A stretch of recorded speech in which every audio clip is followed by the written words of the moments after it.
బగళాముఖి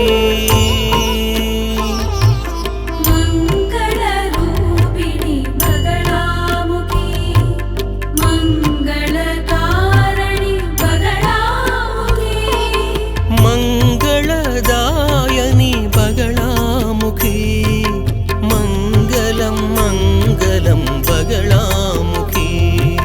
జై జగన్మాత దేవి బగళాముఖి.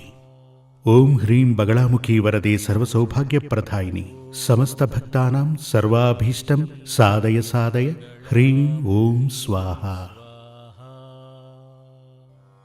కాలగమనానికి పరిమితులు లేనట్టుగా సూర్యమంగళం తాంత్రిక విద్యాపీఠమునందు వెలసినటువంటి శ్రీ బగళాముఖీదేవి క్షేత్రమున ప్రతిరోజు అమ్మవారికి ఆరాధనలు జరుగుతుంటాయి.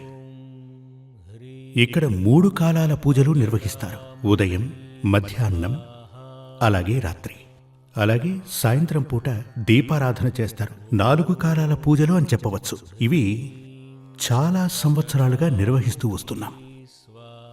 ఇక్కడ చాలామంది భక్తజనాలు ఇక్కడ అనగా తమిళనాడు రాష్ట్రం నుంచే కాకుండా ఇండియాలో ఉన్నటువంటి ప్రతి రాష్ట్రం నుంచి కూడా విదేశాల నుంచి కూడా భక్తజనులు వచ్చి అమ్మవారి అనుగ్రహం పొంది అంటే శ్రీ బగళాముఖి దేవి యొక్క అనుగ్రహాన్ని పొంది అభీష్ట సిద్ధిని సాధించి సంతోషంగా ఇక్కడి నుంచి వెళుతుంటారు.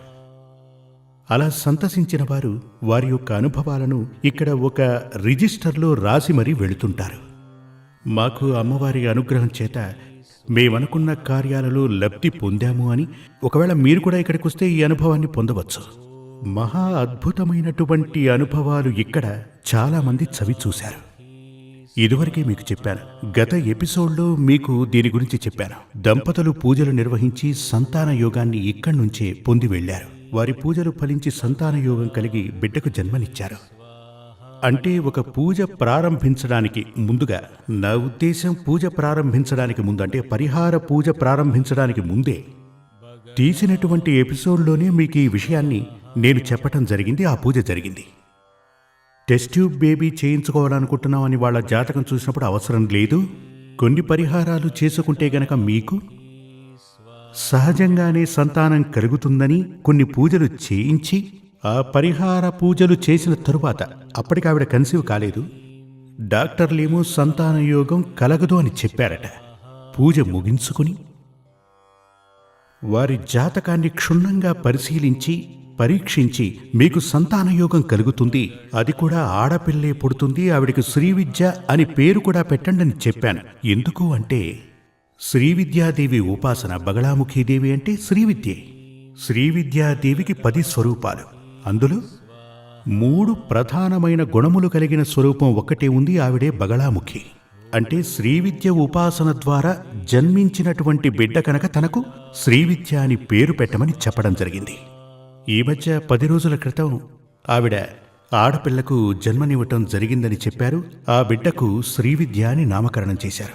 ఇటువంటి అద్భుతమైన అనుభవాలు చాలా ఉన్నాయి. మహత్తర రోగశాంతి, చాలా పెద్ద రోగం వచ్చిన వారికి ఆ రోగం పోయి పడక మీద నుంచి లేవటమే కష్టమైన వ్యక్తికి సంజీవిని హోమం చేసి నడిపించాం. ఆ వ్యక్తి ప్రతి నెల ఇక్కడికి వస్తూ ఉంటారు. బెంగళూరు నుంచి ప్రతి నెల ఒంటరిగా ఇక్కడికొచ్చి అమ్మవారి దర్శనం చేసుకుని వెళుతున్నారు. ఇలా అనేకం, ఇలా చెప్పుకుంటూ పోతే చాలా ఎపిసోడ్లు చెప్పుకోవచ్చు. ఇలా మహా అద్భుతమైనటువంటి విషయాలు, అనుభవాలు ఇక్కడికొచ్చే భక్తజనులు పొందటం జరుగుతోంది. ఇక్కడే ఎందుకలా జరుగుతున్నాయి అంటే ఇక్కడ సరిగ్గా పూజా విధానాలు నిర్వహిస్తుంటాం. మనం ఏ దేవాలయానికి వెళ్ళినప్పటికీ ఆ దేవాలయంలో ఉన్నటువంటి శక్తి, దైవం ఎవరైనా కాని, శివుడు, విష్ణువు, దేవి, ఇలా ఎవరైనా కానివ్వండి, అంటే వారికి, అంటే ఆ దైవ చైతన్యానికి సరిగ్గా పూజలు జరిగితేనే అక్కడ శక్తి కొలువు ఉంటుంది, శక్తి కొలువై ఉంటుంది. ఇప్పుడు మనం చూస్తే ఇప్పుడు మన తమిళనాడులో కూడా ఉన్నాయి చాలా క్షేత్రాలు, మహామహాక్షేత్రాలు శక్తిహీనంగాను నిర్జీవంగా ఉంటాయి. బయట నుండి చూసినప్పుడే తెలుస్తుంది. చాలా విషయం ఏంటంటే దరిద్రం తాండవిస్తున్న ఇంటిని చూడగానే మనందరం కనుక్కుంటాం కదా. ఒక ఇంటిలో అడుగు పెడితే ఆ ఇల్లు సుభిక్షంగా ఉందా, ఆ ఇంట్లో దరిద్రం ఉందా లేదా అని అడుగు పెట్టగానే మనకు తెలుస్తుంది. అదేవిధంగా దరిద్రాన్ని అనుభవిస్తున్న వ్యక్తిని చూసినా మనం ఇట్టే కనుక్కోవచ్చు, తను సుభిక్షంగా ఉన్నాడా, దరిద్రాన్ని అనుభవిస్తున్నాడా అని. దరిద్రం అంటే మీ అందరికీ తెలుసుగా, కష్టం. అదేవిధంగా కొన్ని పుణ్యక్షేత్రాలు, ఆ క్షేత్రంలో కొలువు తీరిన దేవతలు కూడా కష్టంలో ఉన్నారు. దానికేమిటి కారణం? అక్కడ సరైన విధానంలో పూజా విధానాలు నిర్వహించటం లేదు. ఆ పూజలు చేస్తున్నటువంటి, అంటే ఆ దైవానికి సేవలు చేస్తున్నటువంటి పూజారి కూడా, పురోహితుడు కూడా పరమ దరిద్రాన్ని అనుభవిస్తుంటాడు. ఇప్పుడు ఇదొక, దీని గురించి మనం ఏం చెప్పచ్చు? ఇచ్చి పుచ్చుకోవటం, గివ్ అండ్ టేక్ పాలసీ అని చెప్తుంటారు కదా. ఇది అటువంటిదే. భగవంతునికి మనం మనస్ఫూర్తిగా ఏదైనా ఇస్తేనే ఆయన మనకిస్తాడు.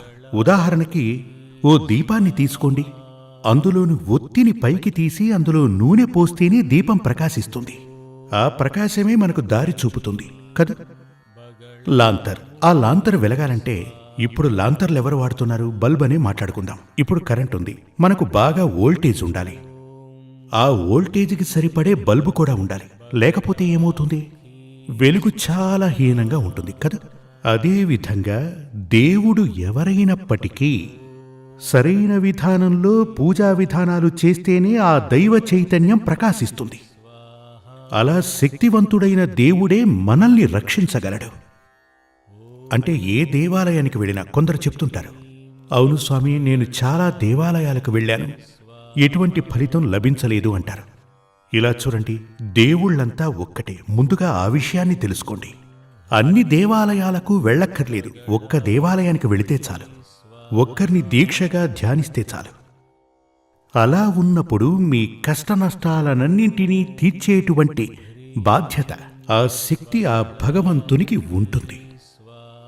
కానీ ఆ భగవంతుడే గనక శక్తిహీనుడైతే, శక్తిహీనుడైనటువంటి వాని దగ్గరికెళ్ళి మనల్ని కాపాడమంటే శక్తిహీనుడు మనల్ని ఎలా కాపాడతాడు? కాపాడలేడు కదా. సూర్యమంగళానికి సంబంధించినంత వరకు నిష్టగా పూజలు నిర్వహిస్తూ ఉంటాం. ఇక్కడ కొందరు చాలా దూరం నుంచి వస్తుంటారు, విదేశాల నుంచి కూడా వస్తుంటారు. వారికి ఏం చెప్తామంటే 7 గంటలకు పూజ అంటే 6:45కే మీరుండాలంటాం. మీకోసం ఎదురు చూడటం కుదరదు. ఇక్కడ పూజలు నిష్టగా చేస్తుంటాం. ఇక్కడికొచ్చే కొంతమంది చెప్తూ ఉంటారు, ఇది లోకంలోనే అద్భుతం అని. నేనే ఊరికే చెప్పట్లేదు, మీరు కావాలంటే ఇక్కడికొచ్చి చూడండి, మీరది కళ్ళారా చూడవచ్చు. ఇక్కడికొస్తే ఇక్కడ నిర్వహించేటువంటి విధి విధానాలు, శుచి, శుభ్రత, పూజా విధానాలు అన్నీ కూడా మీరు చూడవచ్చు. మీరు అత్యంత ఆశ్చర్యానికి లోనవుతారు. ఎందుకు అంటే ఇక్కడ ఉండేటువంటి వారు అపూర్వ దేవత శ్రీ బగళాముఖి.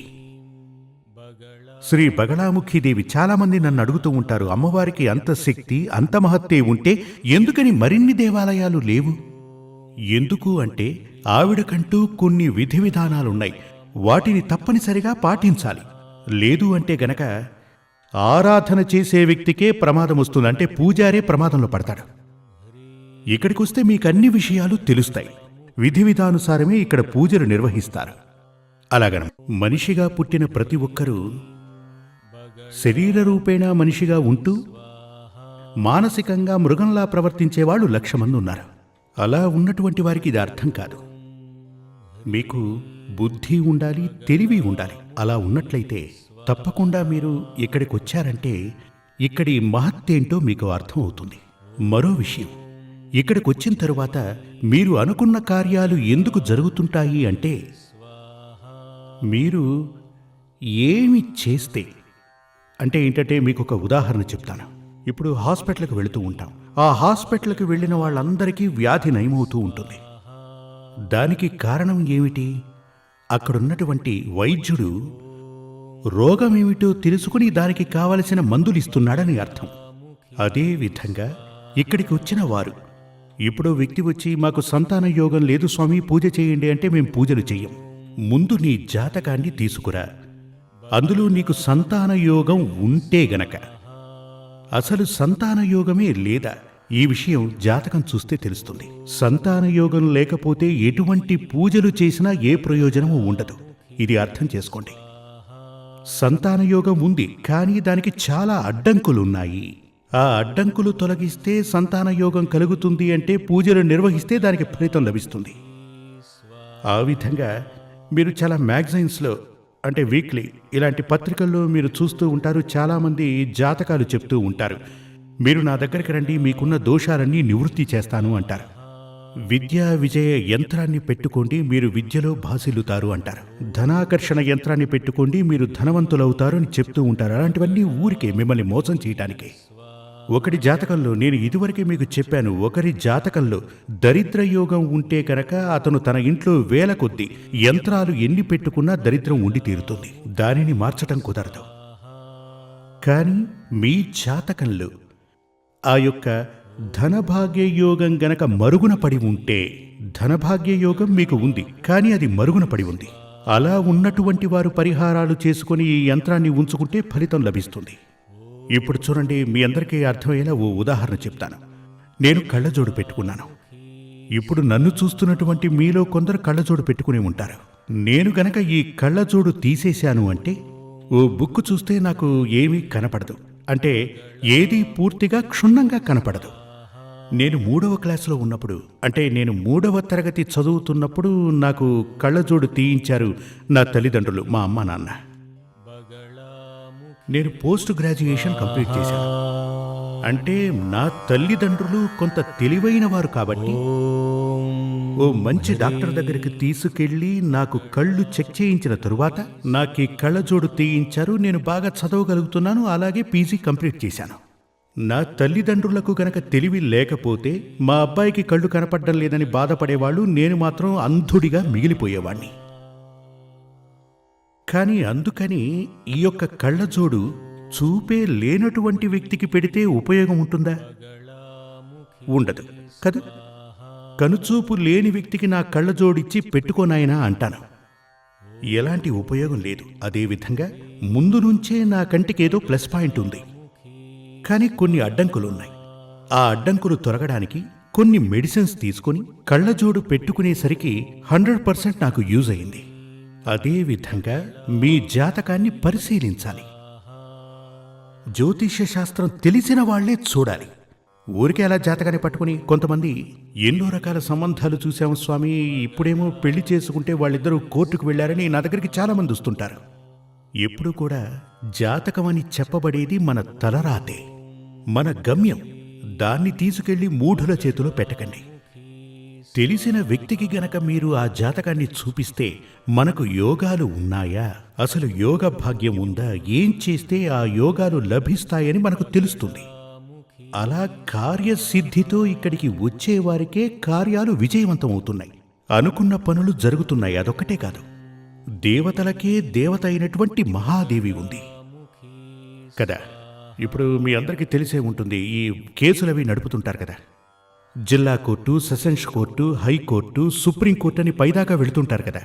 ఈ చిన్న చిన్న కోర్టుల్లో కొంతమందికి శిక్ష వేస్తూ ఉంటారు, పనిష్మెంట్ ఇస్తూ ఉంటారు.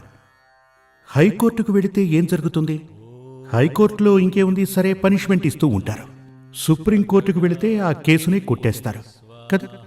పక్కవాళ్ళు కూడా ప్రయత్నిస్తూ ఉంటారు. అంటే ఈ సుప్రీంకోర్టు అని చెప్పబడేది సుప్రీం పవర్. దానిపైన ఇంకేం లేదు. మన దేశానికి సంబంధించి దానిపైన ఇంకేం లేదు. అదేవిధంగా దైవాలకే దైవం, సాక్షాత్తు శక్తి స్వరూపిణి అయినటువంటి Bagalamukhi, the supreme power of the God. దాన్ని మర్చిపోకండి.